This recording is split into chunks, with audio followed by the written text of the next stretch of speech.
Hey everybody, this is Christian and welcome to the first video in 2023. I hope you all had a wonderful Christmas and New Year's party. I actually spent some time with my family and I could really use the time to relax a little, but yeah, the new year just begun and I have so many ideas for projects and videos that I all want to do with you, and in this one I want to cover a topic I know many of you were waiting for, and it's really about time that I do this because I recently changed my entire DNS setup in my home lab. Yeah, I completely changed the way how I'm resolving DNS entries. I installed a local DNS server and I changed my domain. I think this is such a great project to learn and practice all of this stuff and how DNS works. And you can do some really cool things with it, yeah, like access all your internal devices and services with a recognizable name, maybe as part of your public domain to be able to issue trusted SSL certificates for all your devices and services. Or you can manage your DNS lookups in your network by adding forwarders and access control lists to protect your internal networks, and even do things like malware and content blocking. That's all what we're covering today. We will install and set up the free and open source DNS server bind, and of course we will use Docker to easily deploy it to a Linux server.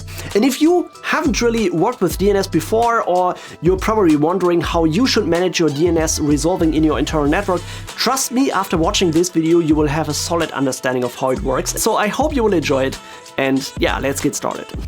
This video is supported by Teleport, a free and open source access proxy that helps you to securely authenticate to all your IT infrastructure like Linux servers, databases, Kubernetes clusters, web applications, or remote desktop. You can easily protect your accounts with modern security features such as two-factor authentication or a passwordless login, and access your services through the browser or the CLI tool with audit logging and session recording. And the best, it's completely free in the community version, so you can just download and run it in your entire home lab. Or if you'd like to use it in your company, Teleport offers many professional features like auditing, single sign-on, and more. It's a great tool, so just check it out. You will find a link to their website in the description of this video. Okay, so before we start with the actual tutorial and start installing a DNS server, I want to give you a bit more background about what was my DNS setup before running bind and why I've actually changed it, because I had a working DNS solution before. As you might know, we have covered in many different videos things like setting up virtual machines, Linux servers, NAS systems, and I never needed to type in IP addresses whenever I wanted to access these systems. That's why you would want to use a DNS server in your home lab, yeah? When you're lazy like me, you don't like remembering IP addresses. And the strategy that I've been using in the past was pretty simple. I just used a fake domain for my internal network that's not publicly resolvable. In my case, that was clcreative.home. And then I just used my firewall, the Sophos XG, as my primary DNS server.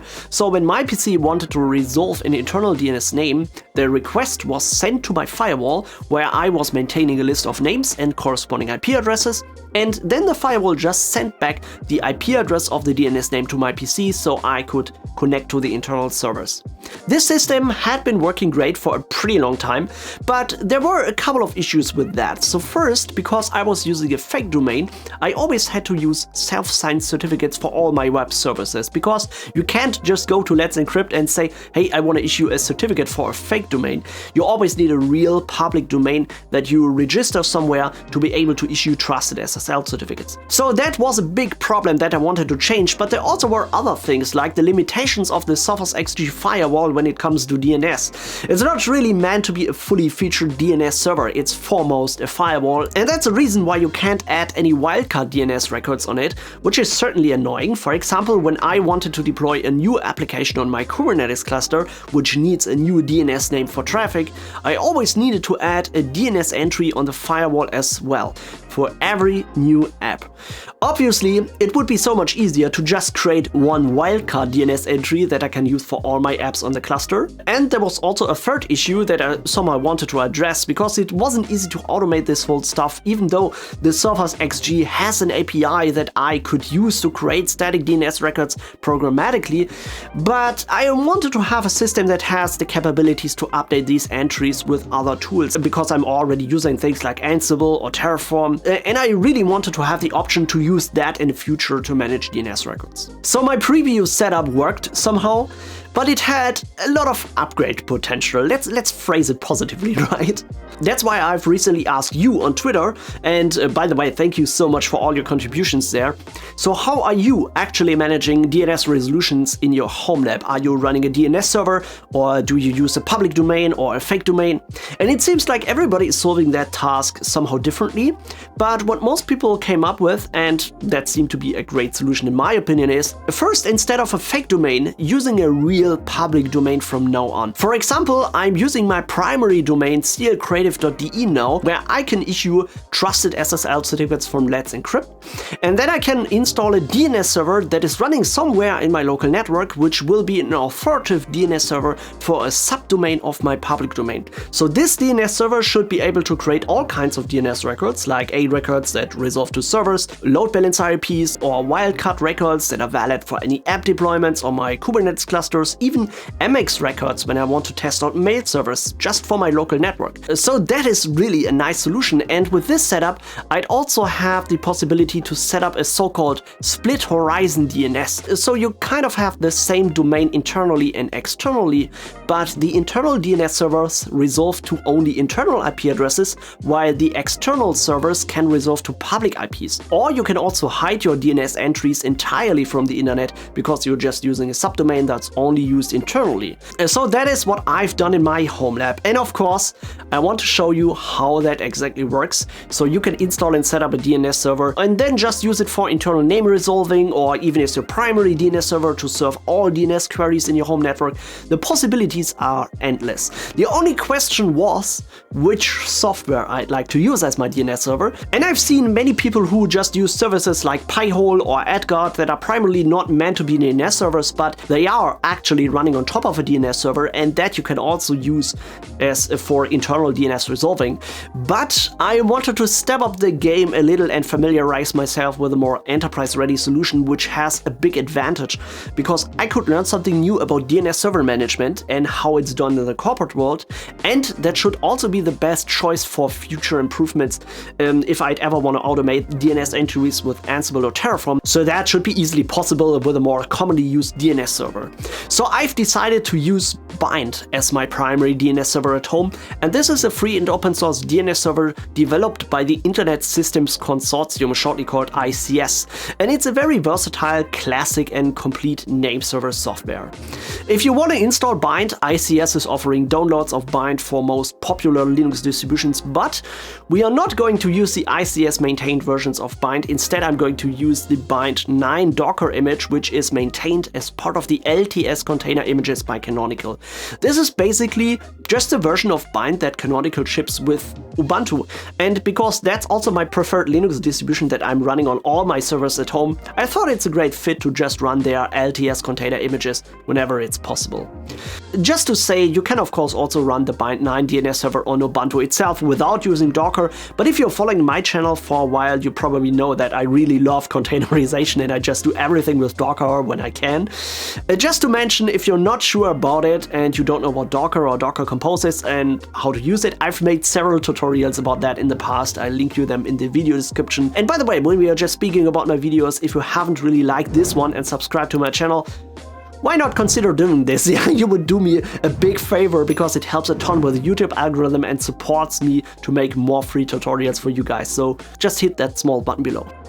Okay, so that was it for the introduction. I probably could talk even more and more about DNS and how DNS works, but I believe you just want to get started. And don't worry, we will learn all the theoretical stuff along the way because we have to configure a couple of different things. So let's just do that and let's jump right into my Linux server. As in all my tutorials, I've already prepared one server running Ubuntu, Docker and Docker Compose. That's one of my demo servers, and here I've just simply created a new folder which I've called DNS Demo 2 that's located in my home directory. And here we will store all the configs and the compose files, the volumes, everything that we need for this project. And I've also connected my VS Code editor to this remote Linux server, and I've opened this project folder. So here we can work remotely on this machine and just create and upload all the files in one step. That's pretty comfortable.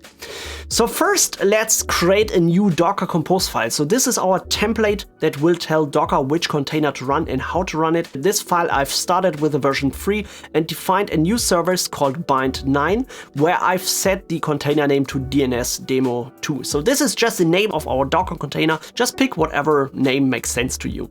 And the image will be set to the Ubuntu bind9 image. Again, this is the Canonical's LTS container image for bind in the latest version. And what I've also needed to do is to configure the permissions on the folders and configs correctly. I added one environment variable to set the bind9 user to root.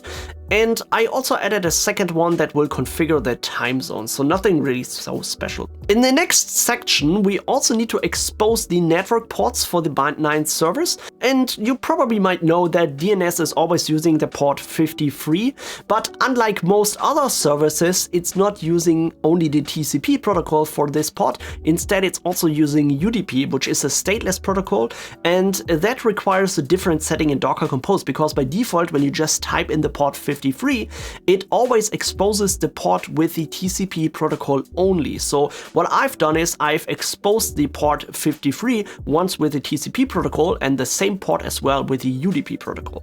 We also need to mount 3 volumes into the container, so we just pick our root path and added the mount points. The first is for the config folder, which is mounted directly into the etc bind folder, and as you probably can guess, that is where we put our config files in later.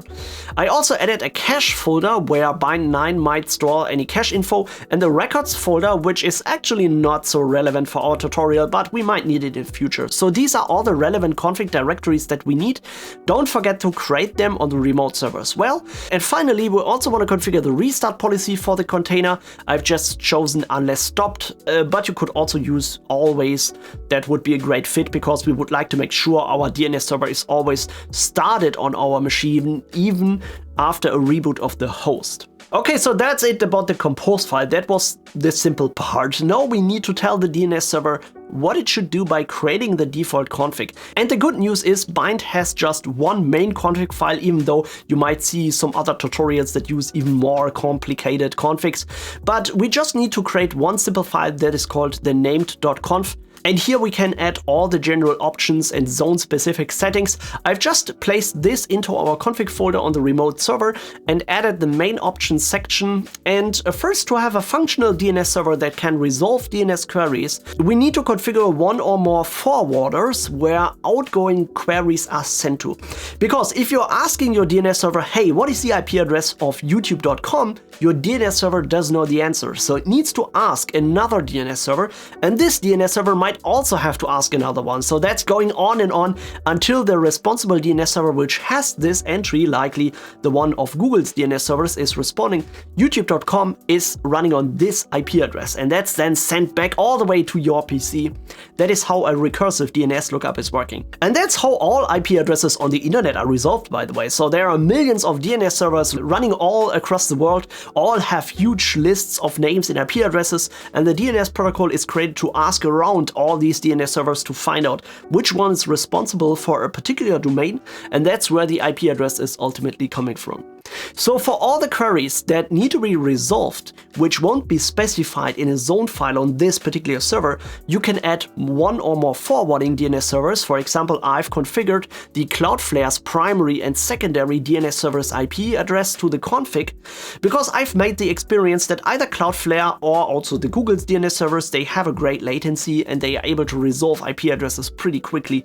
However, you can of course also add your ISP's DNS server. For example, if you're using Vodafone, or I don't know which other providers you have in the US or somewhere else, you probably will get an IP address for the DNS servers of your ISP, so you can also use these servers for resolving. Or you can use other services that are around, like Quad9 is a pretty great service, or also Cloudflare's family protection addresses. These are based on the Cloudflare's DNS servers, but they already contain some kind of malware and adult content blocking. That's a pretty interesting option to increase the security in your entire network without configuring anything on a client or on a server, but just using DNS. Or another option, you can even add a Pi-hole DNS. So it's not that you need to replace everything with bind. You can also add your own chain of DNS resolvings. Yeah, maybe you first send all your queries to a bind server for internal resolving, and then it's going to your Pi-hole or AdGuard for ad blocking before it's then finally sent out to Cloudflare or Google. And also don't worry too much here about latency. DNS is a pretty efficient protocol, and also every DNS server in the chain would also cache all these queries for a specific time. So you have tons and tons of options here, and I just mentioned a few of them. Of course, it's completely up to you how you will manage the resolving chain. By the way, later at the end of this video, I will also show you how I'm doing it in my home lab and what my DNS server lookup chain will look like. There's just one more thing I wanted to tell you about this here, because by default, bind will answer queries coming from all IP addresses. And what you can or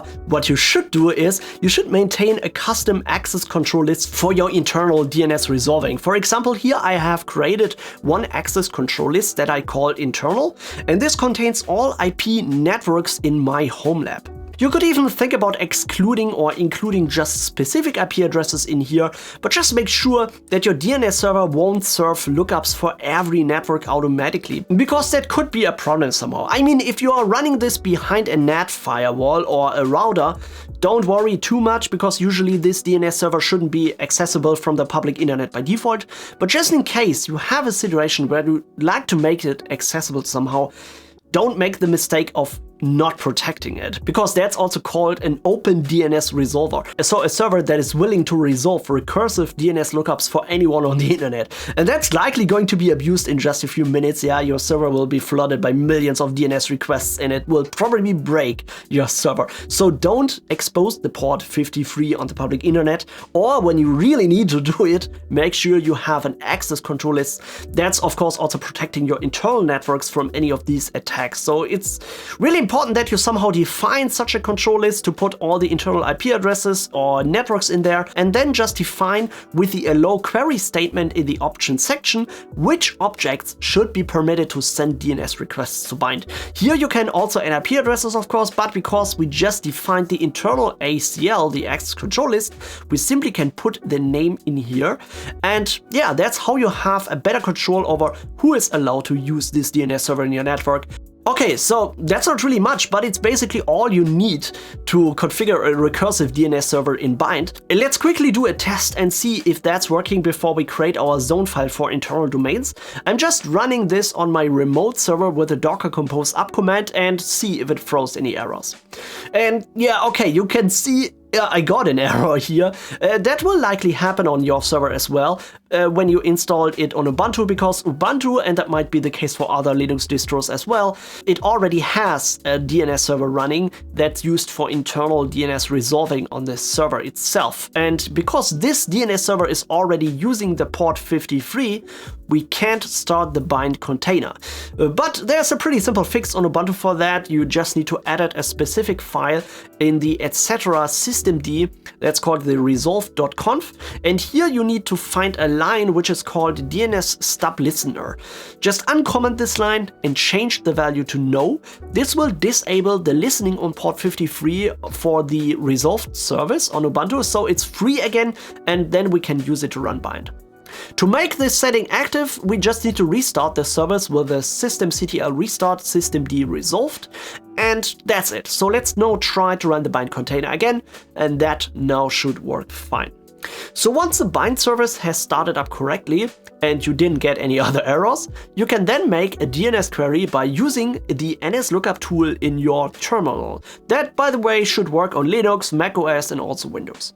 Let's, for example, try to resolve the IP address for the name youtube.com, and also make sure that you add the IP address of your remote Linux server where bind is running at the end of the command, because otherwise NSLookup will just resolve the name by using your default DNS server that's configured on the operating system.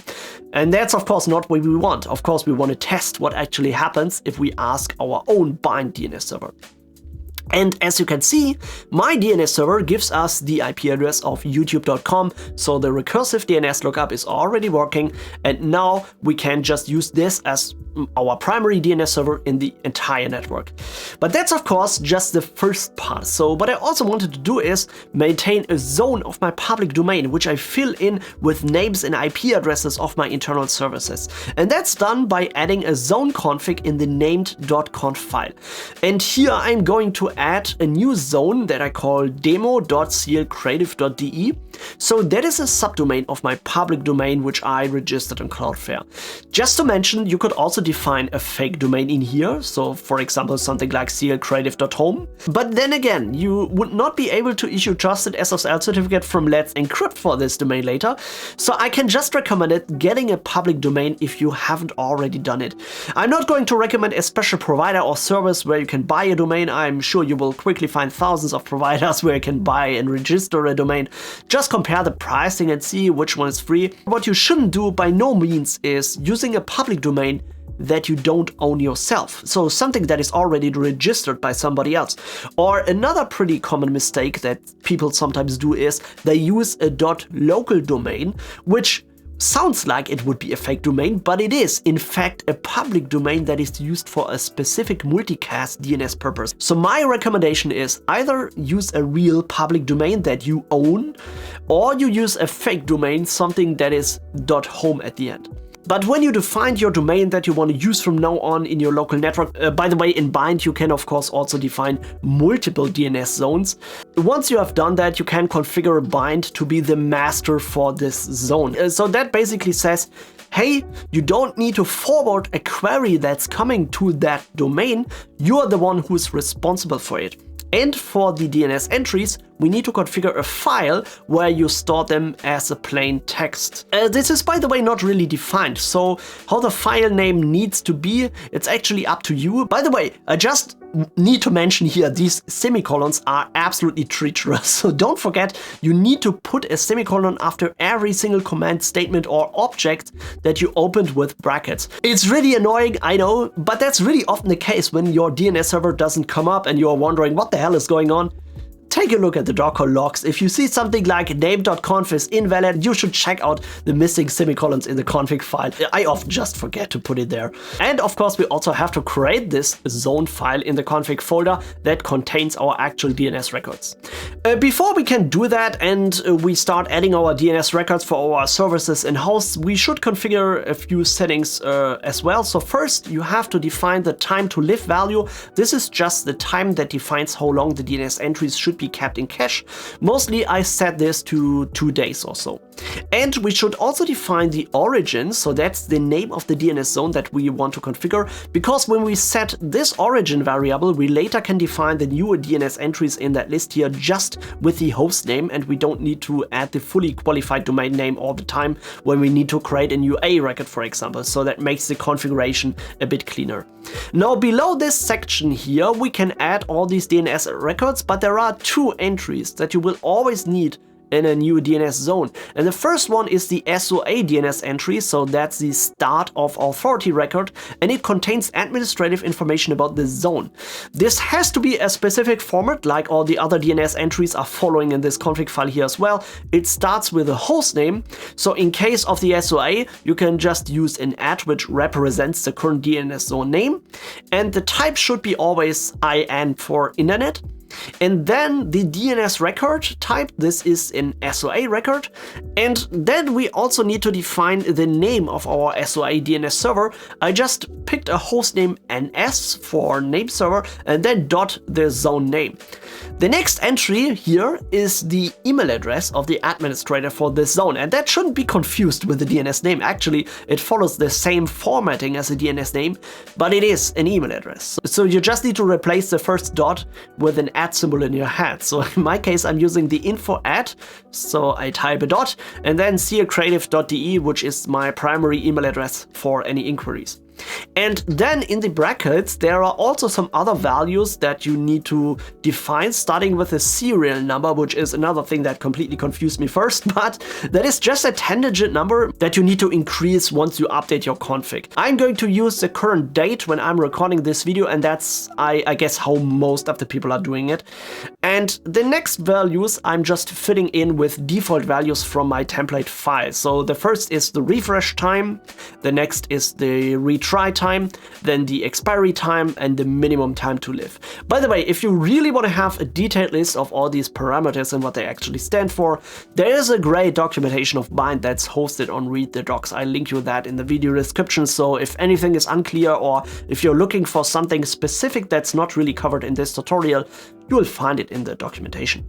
But that's it about the SOA record so far. The second record is a bit easier to define, and that's also needed because it's the name server record. So because the SOA record, there we just define some general information about this domain, but the name server is the record that tells everybody which server is responsible for containing all records in that zone. For this record, we actually don't need a hostname, so we directly start with the type, which is IN for internet again, followed by the record type, which is NS for name server, and then we specify the hostname, which you can pick whatever you want. Yeah, I just like to keep it simple, so I've chosen NS followed by my domain name, so .demo.creative.de.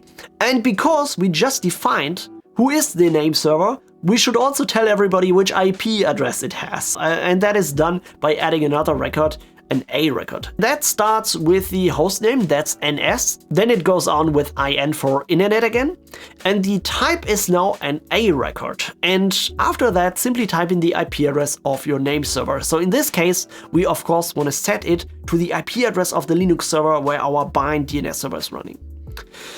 Okay, so these are all the DNS entries that you necessarily need to create a functional DNS zone in bind. Below this, you can now just add all your DNS records that you need. The most common DNS record would be the A record that we've just used for the name server, and it simply resolves a name to an IP address. So whenever you want to give your servers a DNS name, just enter the host name, followed by IN, the type A record, and then the IP address. And when you query your DNS server for that name, it just gives you the IP address. Very simple. But of course, there are many other DNS records that have specific functionalities and a different syntax that you might want to define in your home lab. Just take a look at the official DNS records that are published by the Internet Assigned Numbers Authority. In here, we have the A record, the NS record for name server. That's what we've just defined before. Also some other ones like the legacy records MD, MF, these aren't used anymore. A CNAME record, that is also pretty commonly used, that is an alias. For example, if you want to define an additional name for the same A record, you can use a CNAME. The SOA record, we also covered that one. Maybe the MX record, which is important for mail servers, would also be interesting, but you can see there are many different DNS records in here, and honestly, I haven't used half of them. Mostly I just define A records, so a name that just resolves to an IP address, and that's it, but it's good to know that you can use and define whatever you need. As I said, bind, it isn't just a simple static A record to IP address. You can do all sorts of configurations for DNS records. It's really great to play around and test certain things with it. And speaking about testing, why not test my new configuration, yeah? As you can see, I've added a couple of other DNS records in here. These are just A records that resolve to IP addresses of my demo and production servers. I also added a wildcard record, which wasn't possible with my old setup. So anything that you put in front of this SRV demo 2 will be resolved to the same IP address. And once you updated the config, it needs a quick reload or restart. I simply just restart the container with a docker restart or a docker compose stop and start it up in the background mode. So now if we go into the terminal, I'd like to see whether it resolves to an internal name by asking bind for the demo server, for example, followed by the domain name. And at the end, again, put the IP address of bind. And then you can see that it works great. And when I put any name in front of this domain, for example, I can just use the wildcard DNS record that should resolve to the demo server here.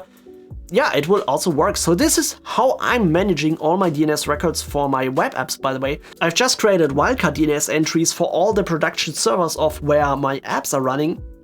And then I can use whatever hostname I want to use for an app. And they all resolve to the same IP address, where usually the load balancer traffic is running, or when it's a single server, it just picks up whatever is running there on the server, and then it just forwards it to the actual application. By the way, I've explained this part in more detail in my videos about traffic or Nginx proxy managers. I will link you these videos in the description below as well, so you can check it out. But this is how I'm managing the DNS records in my network for these apps, and I think this is much better now than using static DNS entry somewhere in a firewall or using a fake domain, where I would need to add every single app with a separate entry. And I hope that was interesting. There's just one more thing at the end that I wanted to cover: how to use your bind DNS server, because, well, we have now tested it with a simple NS lookup and then added the IP address of the server at the end, but how do you tell all your devices, all your PCs, your mobile phones, whatever is running, to use your DNS server? And this information is usually coming from your DHCP server. So if you haven't configured your DNS server statically somewhere in your network config, your DHCP server that assigns a new IP address to new devices will also tell every device what is the primary and secondary DNS server for that network. Depending on your router or firewall, which one you're using, it needs to be configured there. So in my network, for example, as I said, I'm running the Sophos XG firewall as my DHCP server, and in the DHCP server options, there is a new setting to configure the IP address of the bind server and distribute it to all new devices that get IP addresses. And following this logic, the DNS chain on my network would be the following. The PC asks the DNS server that is the bind IP address, and bind will answer all queries for the internal domains, and for all other websites, it will forward the query to the DNS servers that are configured in the forwarders section. However, I didn't want to do it this way, simply because when my bind DNS server is down for whatever reason, maybe I'm restarting it, or I'm doing maintenance updates and so on, all my PCs wouldn't be able to connect to website anymore, because bind would be the single point of failure in my network. And what I've done is, I've configured the Sophos XG firewall to keep it as the primary DNS server in my network, so all PCs and all devices are still asking the Sophos XG first, but I've created a request route for the internal domain home.creative.de, or in our case demo.creative.de, to be sent to the bind DNS server. So that means my PC will first ask the firewall as a primary DNS server, but the internal queries are forwarded to the bind server, while the externals are forwarded to Cloudflare, Google, whatever DNS server I have configured on the firewall. Just like I said, it's completely up to you how you configure it, because it depends on which other components you have in your network and what you want to use as your DNS resolver. As I said, you could also use things like Pi-hole or AdGuard in this chain. This is just the way how I'm doing it in my network. And honestly, I believe this is such a huge step forward for my home lab. Running my own DNS server to be able to resolve internal DNS queries makes it much easier and simpler for me to manage it. Some ideas I also have for the future are, I want to automate that somehow. So maybe with Ansible or Terraform, when I deploy a new virtual machine or new server automatically, I'd like to create a DNS entry in the same process on the bind server. That would be so cool. But maybe you also have some other nice ideas for topics in the future that could also somehow use the DNS server, or maybe add a Pi-hole in here or whatever. Just tell me in the comments if you liked this episode and what are your thoughts. I hope that was a great start for the year 2023. And as always, thanks everybody for watching. I will catch you in the next video. Take care. Bye bye.